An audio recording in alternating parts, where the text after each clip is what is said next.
Hello, my name is George Falconer and this is Peniel. I wrote a book some time ago and perhaps you might like to buy it. You can get it from Onwards and Upwards Publishers or you can order it from Waterstones.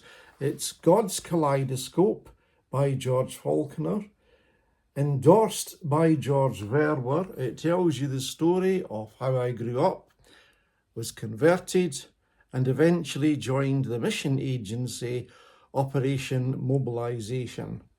So it's God's Kaleidoscope by George Falconer. And just as a paragraph, in a ship, the engine room is where the power is. There's a dark gloom about engine rooms. They have no natural light, and so white lights are necessary for the engineers to see. I was able to find that prayer meetings are like engine rooms. They are where the power of God is enacted, and the people at the meetings are like engineers. And I would still say that prayer is absolutely paramount to any mission organization and to any church. So if you are not soaked in prayer, then you're going nowhere. So prayer is absolutely paramount.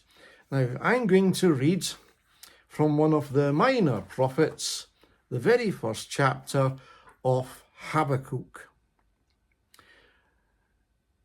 The divine revelation that the prophet Habbakuk saw. How long, O Lord, am I to cry for help, but you will not listen? I cry out to you, there is violence, yet you will not come to the rescue.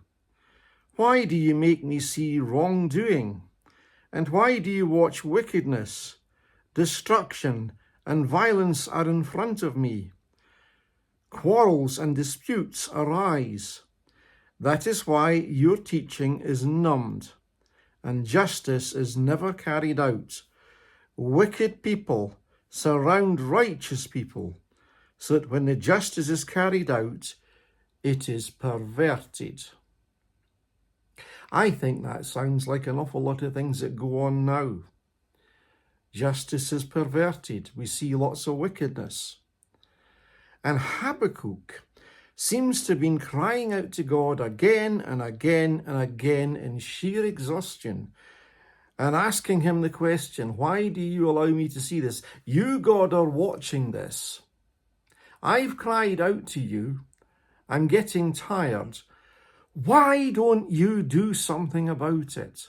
Have you ever felt like that?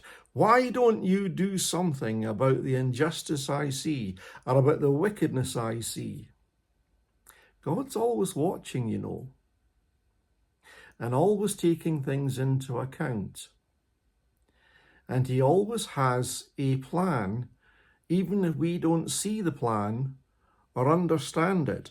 And Habbakuk couldn't see God's plan.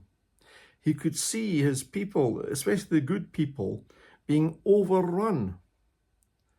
And all the lying and the quarreling, and it just numbed him. And he's saying, you are a God of justice. Why don't you do something? You don't seem to be doing anything, God. But God was watching and listening to people like Habbakuk. We have the privilege that God listens to us. Even if he seems to be silent, he's listening to our prayers and will eventually answer, sometimes in ways that might surprise us.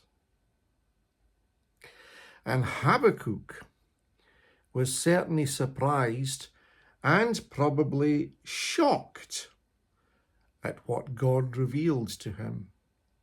Because at long last, God answered Habbakuk's petition. And here's what he had to say. Look among nations and watch. Be amazed and astonished. I am going to do something in your days that you would not believe, even if it were reported to you. Of course, the funny thing is that God was just about to report it to him. And he's saying, Habbakuk, you're going to be astonished at what I'm going to do and the people I'm going to use. I am going to send the Babylonians, that fierce and reckless nation. They will march throughout the earth to take possession of lands that don't belong to them. They will be terrifying and fearsome. They will carry out their own kind of justice and honour their horses. Their horses will be faster than leopards and quicker than wolves, and in the evening their riders will gallop along proudly. Their riders will come from far away. They will fly like an eagle that swoops down for its prey. They will all come for violence. Every face will be directed forward. They will gather prisoners like sand. They will make fun of kings and treat rulers as a joke. They will laugh at every fortified city and build a dirt ramp to capture it. They will move quickly and pass through like the wind, so they will be guilty, because their own strength is their God. God was saying, I'm going to use your terrible enemies to bring about justice. Their God is their strength, and they are strong, and they're fast, and they're furious. And this would not be the answer Habbakuk was expecting. I'm sure he probably thought that justice would arise from within their own people, but he's saying, I'm going to use your enemy to overpower your own nation, my people. I'm going to use the enemy to bring them to their knees, to overpower you. And he's saying there'll be no stopping them, and they will seize lands that are not theirs. Now that doesn't seem like justice to us. But God is saying, I'm going to bring my judgment upon them. And what will follow will be justice. Justice for the things you've done. Justice for the things that you've thought. Justice for the things you've said, all the quarreling and disputes. And God is going to judge using the enemy. But you, Habbakuk, in all circumstances, you have to remain faithful. And we have to remain faithful in all circumstances. Whatever we might see that we think is wrong, and it is wrong, we have to remain faithful to God and trust that He is doing something, even if we can't see it. We can't demand that God answers our question. God graciously, eventually, answered Habbakuk's plea. And if God answers us, it's because God chooses to. He's not a genie. We can't command him. And I would have loved to have seen Habbakuk's face when God revealed what he was going to do, because there was going to be no stopping the Babylonians. And we know that the nation of Israel was taken into captivity for many years, and they had to settle down and be effectively slaves. We know that. And I don't think I would like that. I don't think I'd like to be overrun by another nation and be taken off into captivity. But God is just, God is merciful, and God above all is holy. And it's because of his holiness that he does this. Then Habbakuk asks a question. Didn't you exist before time began, O Lord my God, my Holy One? We will not die. O Lord, you have appointed the Babylonians to bring judgment. O Rock, You have destined them to correct us. Your eyes are too prized to look at evil. You can't watch wickedness. So it means your eyes are too pure to look at evil. You can't watch wickedness. Why do you keep watching treacherous people? Why are you silent when wicked people swallow those who are more righteous than they are? We often see righteous people being swallowed up by wickedness and wonder why. Why does God behave like that? And Habakkuk's asking the same question, so it's not new. We sometimes say, why, oh God, do you allow things? Why do you allow this, that, and the next thing? Habakkuk, all these years ago, asked the very same question. You make all people like the fish of the sea, like schools of sea that have life and no ruler. The Babylonians pull them all up with fish hooks, drag them away in nets, and gather them in drag nets. So they rejoice and are happy.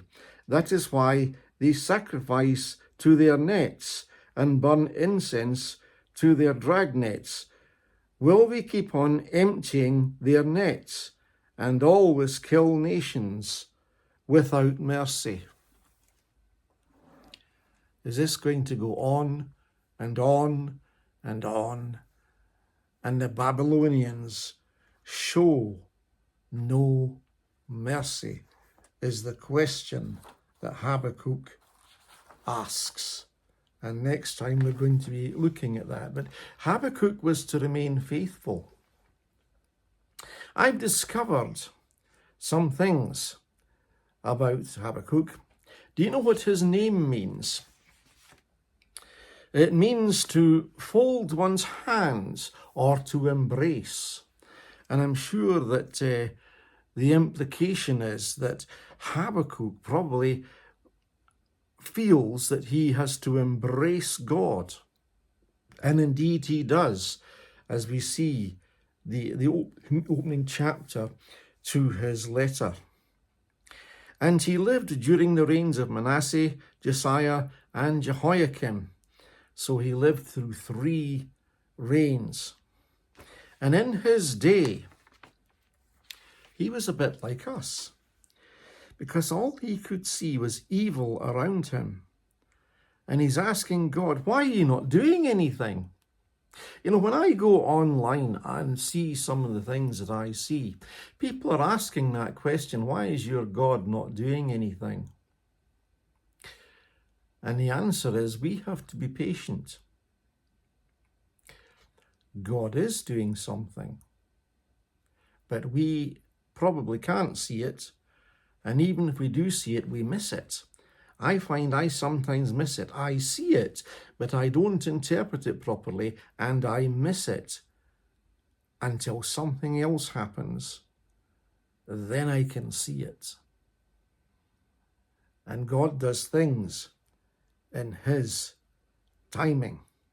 And God shocks Habakkuk by saying, I'm going to use your enemies. And Habakkuk is wondering, how long, how long? And the implication is, I'm going to do something very, very soon. You know, in our own day, we feel that we as Christians are being ignored in the West, and that God doesn't seem to be doing anything. But you know what? He calls us to prayer. You know, I said that prayer is like being in the engine room, and we're all in the engine room.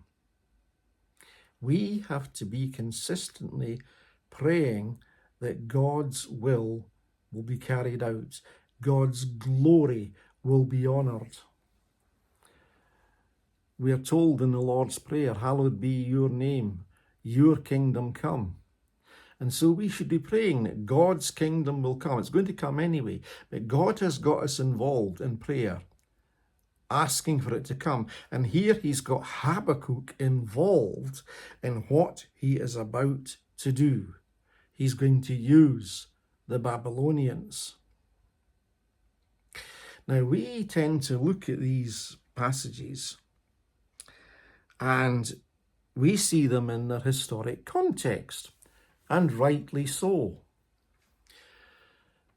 But could God use the ungodly in our own day in order to get our attention?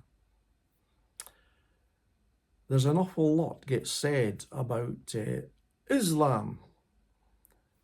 And isn't it possible that God is using Islam to get our attention and saying, I'm going to allow this, and you have to cry out in prayer, I'm going to allow this, and I'm going to use it somehow to bring about my glory. There's a thought for you. It's the same with Hinduism and all sorts of other things, or even communism. We can see that on the rise too. I'm going to use the communists to get your attention and maybe overpower you. It doesn't have to be an invading army. It can be by stealth. And communism is rampant now. We thought that we'd won something when the Cold War came to an end, but the Cold War simply shifted. And we can see that China's become a powerful nation. They're no longer just poor people out in the paddy fields. God could be using that. One thing I'm certain of is we have to ask God the questions and put them in prayer and saying, how long, O Lord, is your church going to be sidelined? How long are we going to tolerate absolute nonsense that gets preached by people who are meant to be your church, Christians? Because let's face it, a load of nonsense does get preached. There's many false teachers and books that are a load of nonsense out there that purport to be Christian, but will mislead people. We have to be focused on what's right. We need to be very, very familiar and get to grips with God's word and know it for ourselves and not just what someone else tells us it says. And we also need to see everything in context. Habbakuk was seeking to do that. He was crying out to God and saying, my heart, like your heart, Lord, my heart is seeing all this wickedness. You are holy God, so therefore you must hate the wickedness that you see even more than I do. If I, as a fallen person, as a sinner, am so moved by what I see in terms of this wickedness, your holy heart can't abide it.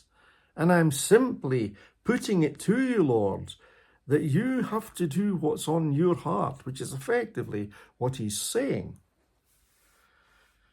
And we need to do likewise. We need to appeal to the will of God, that God will carry out his will. And maybe we'll see it. Or maybe it'll be in some other generation. But it will happen if we cry out to God, even if God is using our enemies. And at some point in the next video, I will look at the second chapter.